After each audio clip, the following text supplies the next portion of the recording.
bien, bienvenue à tous et bien... Oh putain. Par contre, j'ai pas toute la journée, hein, mamie, hein. Ouah. Eh bien, bonjour et bienvenue à tous sur ma nouvelle vidéo. Ici, il ne s'agit point d'un test, c'était une vidéo récap des Ducati Street Fighter en général. On va parler de toute la cylindrée possible et inexistante. On va parler de toute la moto, les possibles défauts, ce qu'il faut vérifier avant l'achat, l'entretien. On va parler de plein de choses dans cette vidéo. Donc si vous souhaitez en acheter une, je vais vous donner plein de conseils. Qu'est-ce que c'est que cette moto?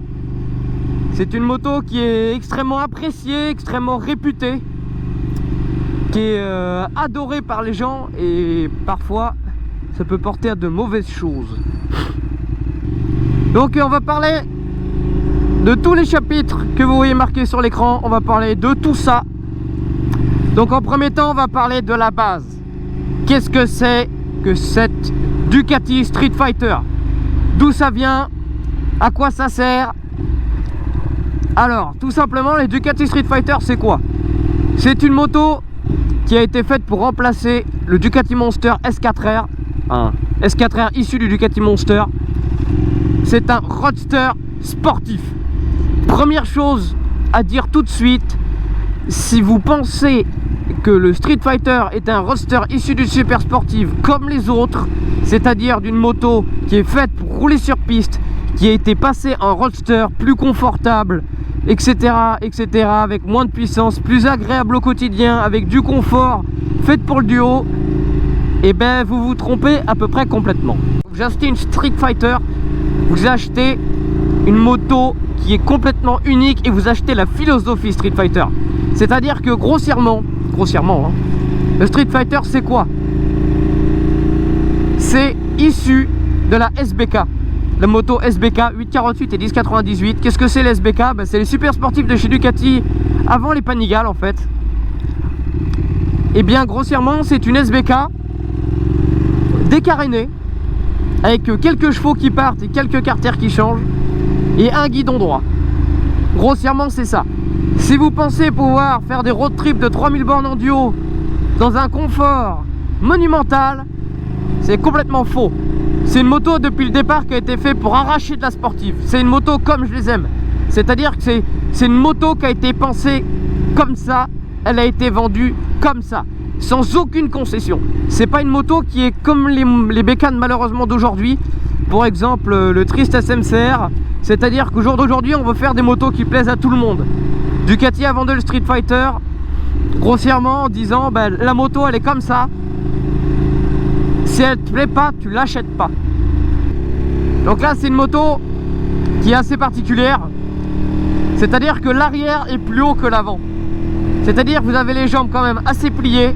Vous avez une hauteur de selle qui est extrêmement haute. Je fais 1m75. Et clairement, je touche la pointe des pieds des deux côtés. Je roule 95% du temps. Dès que je m'arrête, je suis à un pied. Donc les gens qui font 1m70, je sais même pas comment ils font. Il y en a, mais c'est vraiment une moto idéale pour les 1m80 je pense. En plus de ça, vous êtes très sur l'avant. Donc les 848 moins que les 1098. Les 848 sont quand même de manière générale un peu plus confortables que les 1098. C'est-à-dire que le moteur est un petit peu plus souple, un petit peu moins caractériel. C'est pas du tout la même chose et vous êtes un petit peu moins sur l'avant aussi. Le guidon des 848 est rehaussé de 2 cm par rapport au 1098. Ensuite on va parler des versions. Qu'est-ce qu'il a existé en tout comme Street Fighter? Oh, aïe aïe aïe aïe aïe. Donc les versions des Street Fighter, il y a eu que 3 seules et uniques versions de Street Fighter. Il y a eu le Street Fighter 848, il y a eu le Street Fighter 1098 et le Street Fighter 1098S. C'est tout. Il n'y a eu aucune version spéciale, il n'y a eu aucune édition spéciale. Tout ce qui est édition Corse ou ce que les gens peuvent vous vendre, c'est complètement faux, ça n'a jamais existé, c'est de la modification perso. Donc globalement, ensuite, on va parler du compteur. Donc on voit, voilà comment il se dispose. Ducati Perf, parce que je suis Ducati. Donc là, tu as tes km/h classique, ton contour qui va jusqu'à 12 000, peu importe la version que tu as, ton kilométrage et ta zone de chauffe. Sachant que de manière générale, en hiver, tu tournes à 2 bars quand tu roules normal. En été, tu es à 3 voire 4 bars et en ville, tu montes à 5. Donc là, tu as tes triples, voilà, l'heure, température dehors, le traction control qui est réglé sur 3. Comme on peut voir, ici, après, tu as clignotant, donc gauche ou droit, voilà ma réserve qui s'allume, superbe. Voyant moteur, voyant neutre, pardon, voyant moteur. Là, c'est ton shift light qui va s'allumer ici, donc ça veut dire que tu arrives à la zone où il faut passer ta vitesse. Là, c'est quand tu ruptes. Ton voyant d'essence qui vient de s'allumer, ce fils de... le voyant des pleins phares, le voyant d'huile parce que je suis au point mort, et après, bon, shift light. Donc, comme on peut voir, tu as aucun indicateur de rapport engagé, aucun indicateur de ta zone d'essence en fait.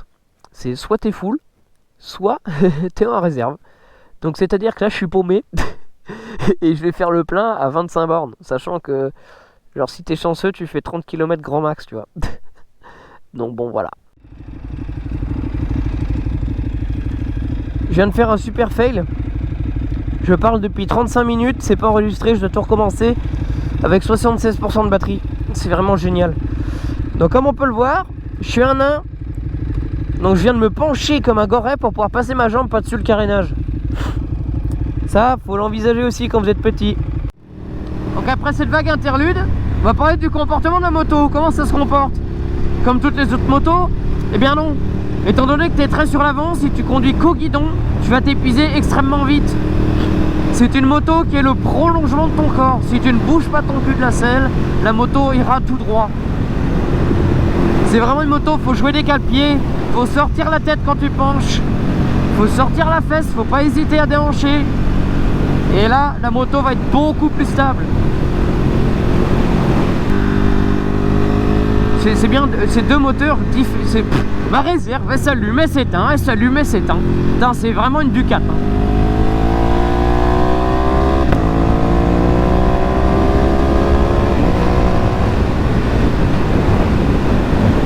Voilà.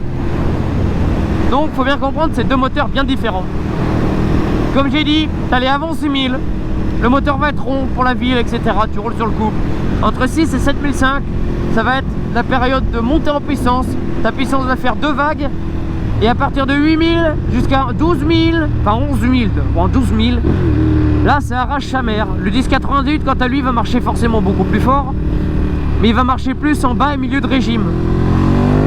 Le 848 va beaucoup plus gueuler que le 1098.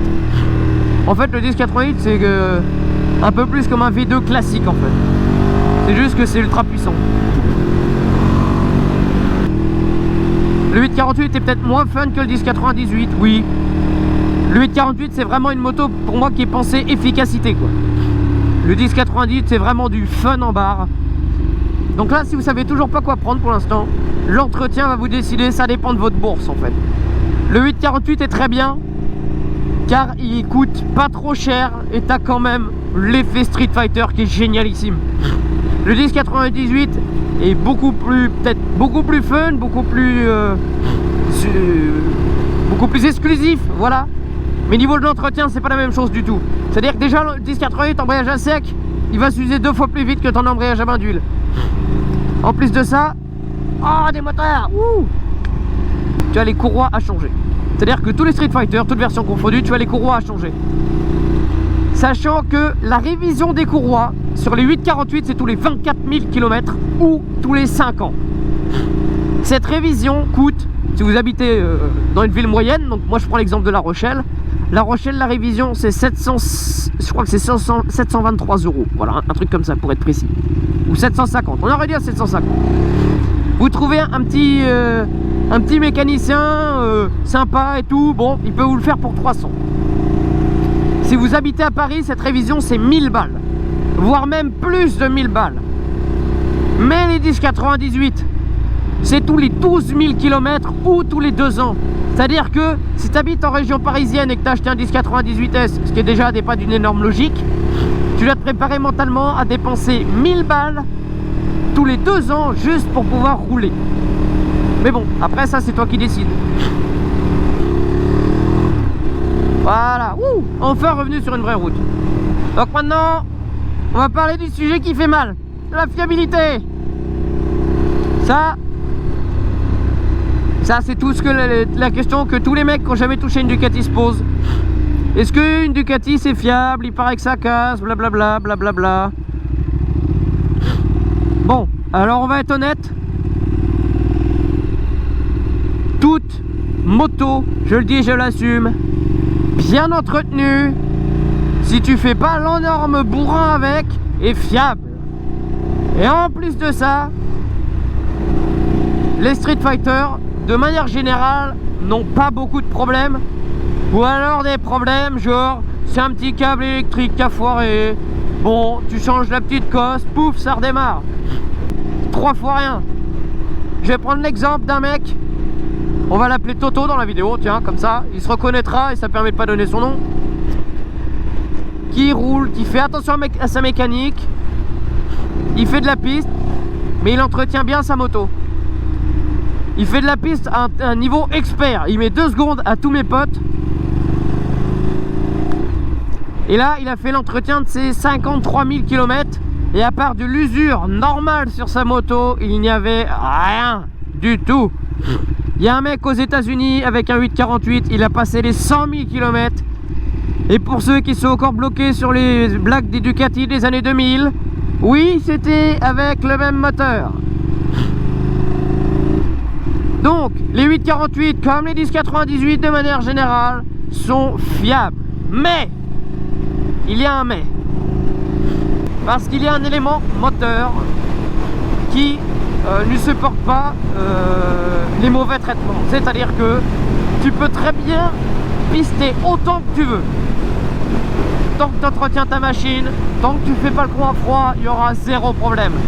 Mais si tu passes ta journée à mettre des coups d'embrayage pour que ça lève, que tu pars à froid, tu fais pas attention au temps de coupure, que tu retardes tes vidanges, là, il y a un élément dans ton moteur qui va pas kiffer. Cet élément moteur s'appelle les coussinets de bielle. C'est-à-dire que, je le dis, je le répète, si tu fais pas le con, il y aura 0 problème. Mais si le mec d'avant a fait le cochon, des coussinets de bielle, ils partent en fumée, et malheureusement, coussinet de bielle qui se barre, veut dire casse moteur.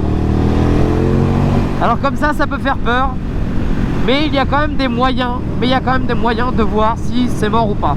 Quand tu vidanges, si tu vois de la paillette bronze dorée, c'est que là, tes coussinets de bielle, faut clairement les changer. Ton moteur va se mettre à vibrer de plus en plus, anormalement. Va voir ta concession, ils vont sûrement te changer les coussinets de bielle. Tu refais un rodage et le moteur est reparti. Voilà. Comme toute machine, si tu respectes la mécanique et que tu fais un bon entretien, miracle, tes choses durent plus longtemps. On va parler des assistances. Globalement, niveau assistance, les Street Fighter, t'as rien. Globalement, niveau assistance, les Street Fighter, c'est 0. C'est-à-dire que le 848, t'as le Ducati Traction Control, c'est tout. Donc, il va t'empêcher de faire des glissades, ça calcule ta différence de roue avant, roue arrière. Donc, si ta roue arrière a dérape, il va ralentir ta roue arrière pour récupérer l'adhérence. En gros, c'est ça. Le 1098, lui, il a rien. Et le 1098S, lui, il a le DTC et un autre système qui analyse je sais plus quoi. Enfin bon, c'est un truc additionnel, mais j'ai jamais vu ça. Voilà. Niveau prix d'assurance, combien ça coûte? Ben, globalement, mon Street Fighter, je suis à la MAF, hein, comme j'ai dit avec ma MT. Il me coûte 2 fois moins cher à assurer que ma MT 07. Je crois que je paye... Alors si je me trompe pas, je suis à 620 € à l'année. En tout risque avec option 0 km. Forcément quand tu as une Ducat, hein, on sait jamais. Mais bon, voilà où ça nous mène. Globalement le 1088 forcément un peu plus cher, mais bon, vu qu'ils sont street légal tous en 106 chevaux, un peu plus cher grâce à ses cylindrées un peu plus élevés. Et quant à lui, le 1088S est assurable en tant que véhicule de collection. Donc tu paieras 100 balles à l'année. mais tu n'as pas le droit d'aller taffer avec, c'est que de l'usage pur balade et tu as un kilométrage limité à définir avec ton assurance. Donc à parler après du prix des Street Fighter, comme j'ai dit, c'est des motos qui ont beaucoup d'engouement, qui ont encore largement la cote. Aujourd'hui j'ai acheté mon Street Fighter à un certain prix, entre 8000 et 8007, voilà, pour donner une petite fourchette. Il avait 12 000 quand je l'ai acheté. Les Street Fighter perdent très peu de cotes, mais globalement, niveau prix par exemple, certains acheteurs se touchent complètement. Je vous déconseille d'acheter un Street Fighter 848 au-dessus de 9000 balles, parce que 9000 balles il a intérêt d'être nickel, hein. Équipé, très peu borné. 9000 balles il a intérêt d'être en dessous les 11 000 bornes, équipé comme Jaja. Le 1098 lui forcément va être un petit peu plus cher, mais pareil, il y en a vers les 8-9 000 euros. Et le S lui va être vraiment plus vers les 9 000 euros, voire 10 000, mais c'est vraiment rare quoi. Alors ne vous faites pas avoir, ne vous faites pas avoir par des mecs qui vous vendent des Street Fighter édition spéciale, blablabla, ça n'existe pas. Il y avait un Street Fighter 1098 simple avec soi-disant kit perf, il avait juste un ECU et les silencieux, il disait ça kit perf alors qu'il y avait un chevaux de plus, et il avait une peinture édition spéciale alors que c'était juste une façon de dire que c'était du perso. Il a vendu 20 000 balles. Les mecs se touchent complètement sur le prix. Achetez une moto à sa juste valeur, regardez attentivement le marché. Globalement il n'y a pas grand chose à vérifier par rapport à une autre moto. Faites attention au prix aussi. S'il est trop bas, s'il est trop bas, ça veut dire quoi? Ça veut dire que soit le mec il est à peu près honnête, soit ça veut dire que ça se peut qu'il y ait les courroies à faire. Donc comme j'ai dit, les courroies c'est vite fait 700-800 euros. Donc si vous êtes là, putain j'ai gagné 500 balles sur une bécane, mais que t'en bouffes 700 parce qu'en fait t'avais des courroies à faire et que le mec te l'a pas dit, et ben tu te retrouves un peu douillé, hein.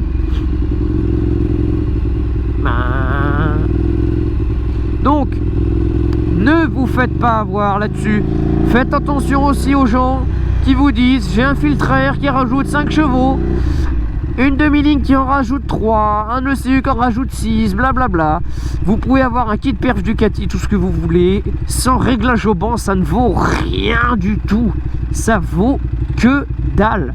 Moi, ma moto, avec tout ce que j'ai dessus, donc entrée d'air gros volume, ECU Ducati perf, demi-ligne, filtre air racing et valve complètement ouverte, je gagnais 1 chevaux à la roue arrière par rapport à l'origine. Et encore 1 chevaux dans le meilleur des cas. C'est-à-dire que j'ai pris 20%, mais si ça se trouve le banc fallait rajouter que 15% pour avoir les chevaux au moteur, et en réalité j'en avais perdu. Donc en gros ça rajoute à peu près que dalle. Donc je le dis et je le répète, faites attention. Alors il y a des motos, des street, oui en effet, qui gagnent un petit peu de puissance avec ces fameux kits perf, mais sans réglage au banc vous n'aurez aucun réel gain. Ma moto moi-même perdait de la puissance en prenant des tours tellement que le réglage était à chier, même avec le CU Ducati perf. Donc franchement faites-y attention, c'est pas en jetant des pièces dans un véhicule que vous allez gagner de la puissance. Même si vous avez un ECU machin mes couilles, c'est prouvé depuis des années que les boîtiers additionnels ça marche pas, mais vu que ça s'appelle Ducati Performance, les gens l'achètent. Sans réglage au banc il n'y aura aucun réel gain. Les réglages au banc vont vous rendre votre moto plus souple, elle va moins brouter, vous allez gagner en puissance, gagner en couple à tous les régimes. Franchement ça vaut son prix quoi, faut arrêter.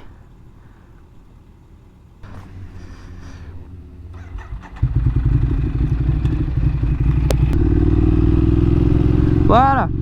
Donc aussi conseil d'achat concernant le Street Fighter. Si vous voulez équiper votre Street Fighter et que vous le savez, n'achetez pas un Street Fighter d'origine. Parce que les gens vendent plus cher le Street Fighter parce qu'ils sont d'origine. Bon, c'est pas un atout, mais bon, les gens sont comme ça. Et étant donné que c'est une moto qui a beaucoup d'engouement, les gens se touchent sur les prix des pièces. Donc si tu peux trouver une moto équipée comme tu veux, ou alors à 90% des pièces, mais un petit peu plus cher, mais 200, 300 euros, 400 euros plus cher, je te le garantis que ça vaut le coup. Pourquoi ? Tu veux une demi-ligne Terminioni, ok, pas de souci. D'occasion c'est 700-800 euros. Tu veux un capot de selle rouge, ok, pas de problème. Les gens ils en vendent jusqu'à 200 euros. Tu veux des cale-pieds, Tu veux des cale-pieds Rizoma? Ok, ben ils sont plus fabriqués. Donc ils seront aussi à un certain prix. Les mecs vendent ça au prix qu'ils veulent. Et s'ils le vendent cher, ben ils savent qu'il y en a très peu, donc forcément ça sera acheté. Donc voilà, concernant les Street Fighter, je pense que j'ai tout dit. N'hésitez surtout pas à me poser la question dans les commentaires si vous en avez une. Il se peut que j'ai oublié des choses parce que j'ai une tête de bulot à peu près. Si aucune de ces choses ne te gêne, eh bien ça veut peut-être dire que tu es fait pour cette moto. On est fait ou on n'est pas fait pour cette moto. Il y a des gens qui les gardent pendant 5, 6, 7, 8 ans. Il y en a qui les ont depuis, qui sont sorties neuves. Et il y en a qui à l'inverse n'aiment pas car c'est très particulier. Et les gens les gardent 2 mois et les vendent pas très cher en général. Donc fais bien attention, étudie le marché. C'est pas une moto que tu achètes sur un coup de tête. Moi j'ai regardé le marché pendant 3 mois pour vraiment trouver une qui me plaisait au maximum, pour vraiment trouver le kilométrage que je voulais. J'ai fait 5h30 de route parce qu'elle les valait. Donc faites ça le plus attentivement possible et vous aurez peut-être l'occasion de vous acheter un rêve. Moi c'était le mien, j'en voulais une depuis 7 ans et aujourd'hui j'ai mon casque de rêve, j'ai ma moto de rêve. Et je souhaite que ce soit pour tout le monde pareil. J'espère que la vidéo t'a plu. N'oublie pas un petit pouce bleu, ça fait plaisir, un petit mot commentaire, améliorer la vidéo, choses comme ça. Il n'y a aucun souci. Passe une bonne journée ou une bonne soirée et on se retrouve dans une prochaine vidéo. Allez, à plus!